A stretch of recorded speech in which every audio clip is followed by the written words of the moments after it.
That's it, guys. that is The Warning.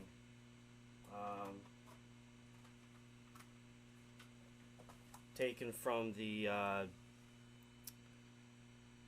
Dumfries Scotland show, or the Rugmans Youth Club show in Dumfries, Scotland on November 16th, 1969.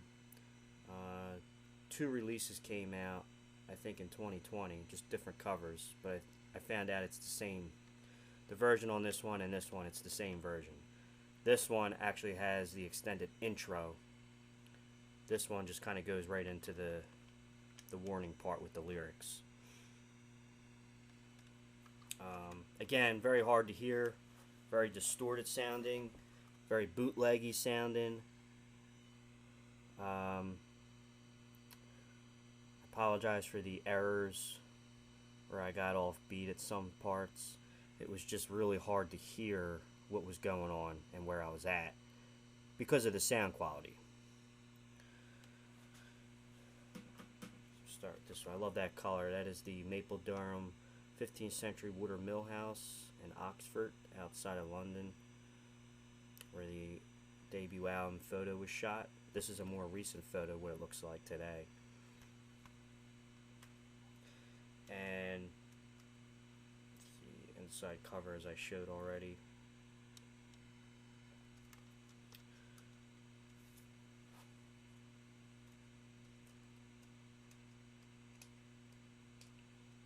As you can see, or as I talked about before, it's a very heavily improvised song. And the song was retired from the set list not long after this show. And as you can see why, because it was so exhausting, and the song's a little bit overplayed. It's very hard to mimic the studio version. This is more of like just a long improv Black Sabbath medley. Sleeping Village into The Warning, a bit of finger. And again, it's a very long improv-y song. It's a little drawn out at times. As you can see, I had to keep pausing it in between Bill's drum solo and then mine. I didn't want to play on top of his because it just would have sounded too muddy. But I was trying to go for that sloppy, fast single stroke rolls on the snare kind of thing that he was doing. And again, I talked about in the other videos. I'll turn the camera around. I'm actually using a Boss BD2 Blues driver and a Boss GE7 equalizer. The drums are actually plugged right into the pedals. And then I have a little bit of slapback delay on the amplifier. The reason why I have the Blues driver, for example, is to give the drums that very distorted bootleg sound. So I have a little bit of drive on top of the drums. And there it is, man. Ludwig Speed King. This is my Ludwig Black Oyster Pearl Classic Maple 14-inch floor tom. And over here are the drum heads seen on Bill Ward's kit on his Ludwig Gray Ripple rap kit, which was like an oyster pearl. That's like the debut album logo. That's a more earlier logo, right after they changed the name from Earth to Black Sabbath.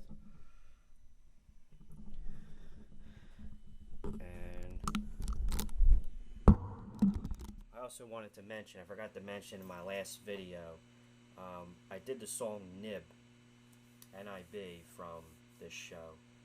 And basically what I want to say is on this is that the lyrics are different. The lyrics are a little different. And I believe that this version was recorded after they recorded the studio version. For some reason, Ozzy changed the lyrics. I guess he felt like changing the lyrics to the song. And there's actually a video on YouTube. If you look up Black Sabbath NIB or Nib live in Dumfries, Scotland, November 16th, 1969, which is the show that I'm doing, somebody out there figured out the lyrics that he was singing, and they did like a karaoke thing where they wrote the lyrics. I don't know how they managed to do that, because I can't even hear what he's singing on NIB on this version, on the version from the show that I'm doing. It's very distorted, but somebody figured out the lyrics, and they wrote the lyrics down, and they're very similar to the original lyrics. Something about the God and devil and meeting, something like that, but very Black Sabbath-y. So, and here is my 2016-2017 Black Sabbath The End Tour shirt. Super long. Thanks again, guys, for another video. Please subscribe. Thank you, Rockstars92. Thanks.